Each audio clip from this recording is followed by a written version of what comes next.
Hey guys, Movie Wiz here. In today's video, I will be telling you the story of the thriller film Unsane. Spoilers ahead, enjoy the video. The movie begins inside a bank office where Sawyer Valentini is coldly talking to an angry client on the phone. As she hangs up, she sees a man she knows leave the office and her facial expression changes. She pulls herself together and thinks it was just a mistake. She proceeds to her boss's office to talk about her report, but the conversation turns out uncomfortable as he invites her to a two-night conference in New Orleans. She rejects his advances. We then see her eating lunch outside while having a video call with her mom. Sawyer reassures her that her work is great and that she's happy. It seems that Sawyer just moved from Boston, away from everyone else she's known, and her mom is still quite worried about her. That night, Sawyer goes to a bar to meet up with a guy she made a match with on Tinder named Mark. They drink and she tells him that he's going to get his way tonight on the condition that they never talk nor meet again afterward, and well, he agrees. The both of them get to Sawyer's apartment and had just started making out when she suddenly gasps and pulls back as if she's afraid of him.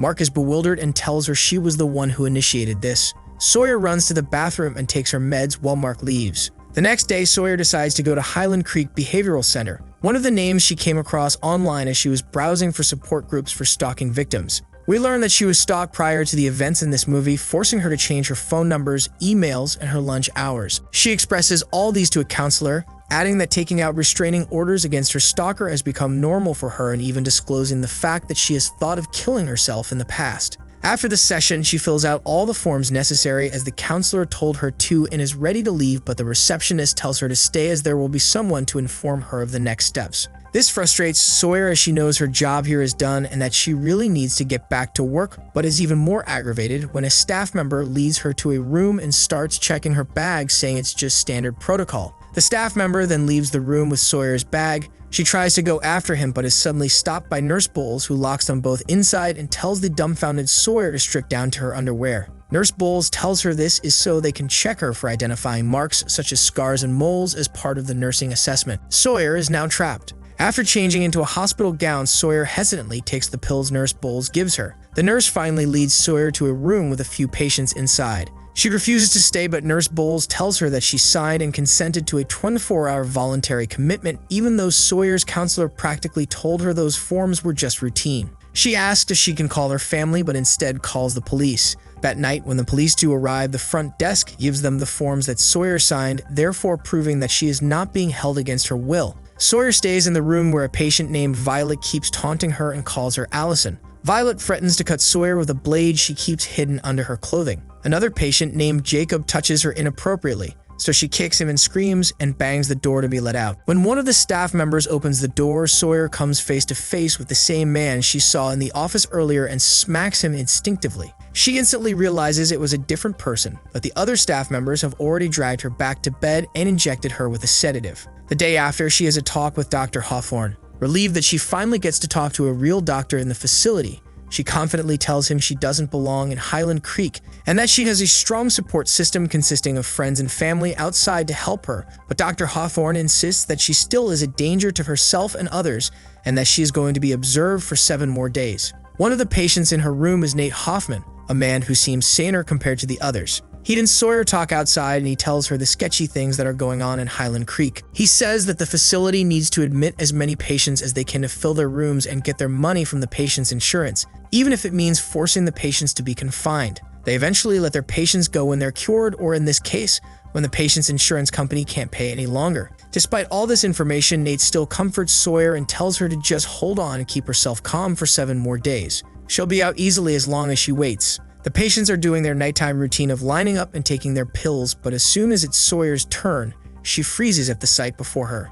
It is the same man whose face she sees everywhere the stalker she was talking about. He is right there in front of her as a staff member of Highland Creek and giving out pills to the patients. She threatens him, telling him he's going to jail for following her from Boston, and then announces to everybody that his name is not George Shaw, as what his ID says, but David Strine. George calmly denies ever having been to Boston. Sawyer goes on to make a scene and tells them that this man has been stalking her, but the staff force her to bed and bind her. The day after, she goes to Dr. Hawthorne again and asks to be sent to the basement for solitary confinement because of her stalker. The doctor tells her that the hospital did a background check on George Shaw already, but Sawyer insists that his name is David Strine and he's been stalking her. As a result, Dr. Hawthorne decides to add a course of risperidone and lithium to her medication to calm her down and stop hurting others.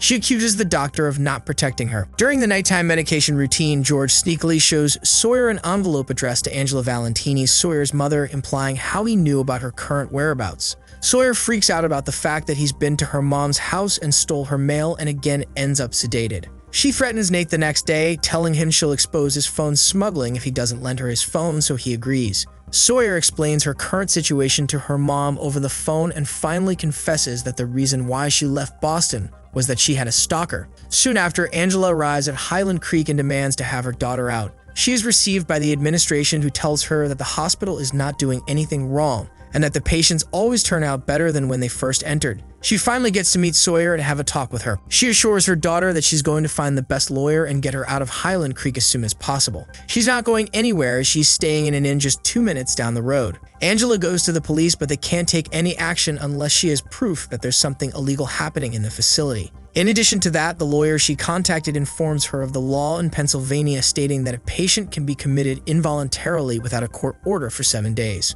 Back at Highland Creek, George Shaw drops a methylphenidate pill from his pocket for Sawyer to take. Later on, she becomes all the more disoriented and frenzied. Angela is still in her temporary accommodation when someone outside the door tells her that they need to check all the AC units at the inn. Upon opening the door, we see it's actually George Shaw or David Strine pretending to be the maintenance guy. Angela unknowingly lets Sawyer's stalker inside her room. Meanwhile, Sawyer is resting from her outburst and Nate comes into the room. They share a warm and friendly conversation in which Sawyer reveals how David's stalking started. We learn that she used to work at a hospice, taking care of David's incapacitated father. David starts to have an obsession with her after his father's death. He bombards her with texts, gets inside her house without her permission, sends her gifts at work. He has basically tracked Sawyer down everywhere she went and whatever she did. This prompted her to file a restraining order against him, hire a detective, and eventually leave Boston and start anew in another place. As she knows better this time, Sawyer doesn't swallow the meds given to her by David and spits them out secretly later. When she puts her hand under her pillow, she finds her mother's ring. She asks Nate for his phone and calls her mom, but there's no answer. David sees Sawyer and Nate's frequent interactions and feels jealous of their budding friendship, so he plots to get rid of Nate by attacking him in the bathroom and tying him up in a room and torturing him before killing him and disposing of his body. Meanwhile, the dead body of the real George Shaw is found in a park nearby. Sawyer finds a phone under her pillow with a photo of Nate tied up and bleeding and frantically tries to show it to the staff, but she ends up being put under sedation once more and wakes up in the solitary confinement room in the basement with David. Sawyer finally confronts David. The hatred she has been harboring for the past 2 years is now materializing through words. She tells him he can never make her happy and mocks him endlessly until he snaps and tries to choke her. She dares him to go on, but David is not able to kill the woman he loves. The next day, Sawyer asks David to have intercourse with someone else first before her. She wants David to have someone to compare to so he can really decide on whether or not he wants to be with Sawyer. She orders him to bring Violet down to the room and have sex with her. David, although very reluctant to do so,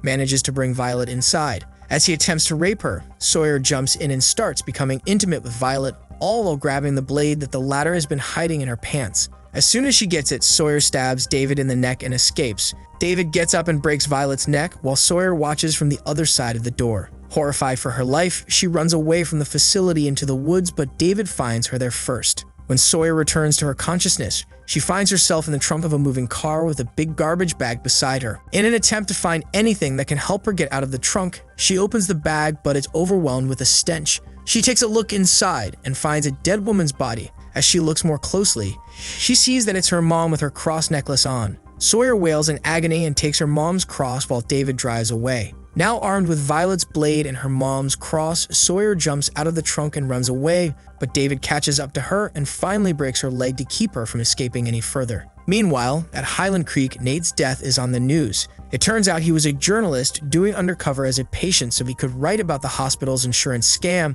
With a warrant, the police search the facility. Back in the woods, David declares his eternal love for an unconscious Sawyer, telling her about their future and that she'll learn to love him in a couple of years. As he lovingly lies down beside her, Sawyer takes the cross in her pocket and pierces David's eye with it. She delivers the final blow by slashing his throat with the blade. The police and detectives who were searching at Highland Creek discover Violet's dead body in the confinement room and Nate's notes hidden in the administration's drawer. 6 months later, a newly promoted Sawyer is having lunch with a subordinate in a restaurant. She suddenly sees David a few tables away, then grabs a steak knife. As she draws closer to him, she hears him talking about her. When she does get right behind him, she realizes it is not David. She drops the knife and runs away, wondering whether or not she has really escaped her greatest fear. And there you have it. Thank you so much for watching. Don't forget to like and subscribe for more movie recaps like this. Good night.